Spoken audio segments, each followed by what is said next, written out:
ஓம் சரவணபவா. ஒரு ஊரில் அரசன் ஒருவன் இருந்தார். அதிகாலையில் எழுந்தவுடன் சூரிய உதயத்தை பார்ப்பது அவரது வழக்கம். வழக்கம் போல் அன்றும் சாளரத்தை திறந்த அரசருக்கு ஏமாற்றம். சூரிய உதயத்துக்கு பதில் அவர் கண்களில் ஒரு பிச்சைக்காரன் தான் தோன்றினான். போயும் போயும் இவன் முகத்தில் தான் விழிப்பதா என்று கடும் வெறுப்புடன் திரும்பினார் அரசர். திரும்பிய வேகத்தில் சுவற்றில் அவரது தலை அடிபட்டு ரத்தம் கொட்டியது. வலியோ பொறுக்க முடியவில்லை. அத்துடன் கோபம் வேறு பொங்கியது. பிச்சைக்காரனை இழுத்து வருமாறு கட்டளையிட்டார். காவலர்கள் அவனை இழுத்து கொண்டு வந்து மன்னர் முன்னே நிறுத்தினர். அரச சபை கூடியது.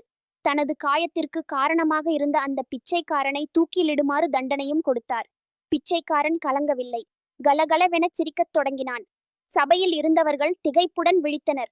அரசனுக்கோ கோபம் கட்டுக்கடங்காமல் போய்விட்டது. பைத்தியக்காரனே, எதற்குச் சிரிக்கிறாய் என்று ஆத்திரத்துடன் கேட்டார். அரசே, என் முகத்தில் விழித்ததால் உங்கள் தலையில் சிறு காயம் மட்டும்தான் ஏற்பட்டது. ஆனால் உங்கள் முகத்தில் நான் விழித்ததால் என் தலையே போகப் போகிறது. அதை நினைத்தேன், சிரித்தேன் என்றான். மன்னன் தலை தானாகவே கவிழ்ந்து விட்டது. தவறை உணர்ந்தவன் தண்டனையை ரத்து செய்து பிச்சைக்காரனை விடுவித்தான். பக்தனே, தைரியம் என்பது தன்னம்பிக்கையின் மறுபெயர். வேல் வேல் முருகன்.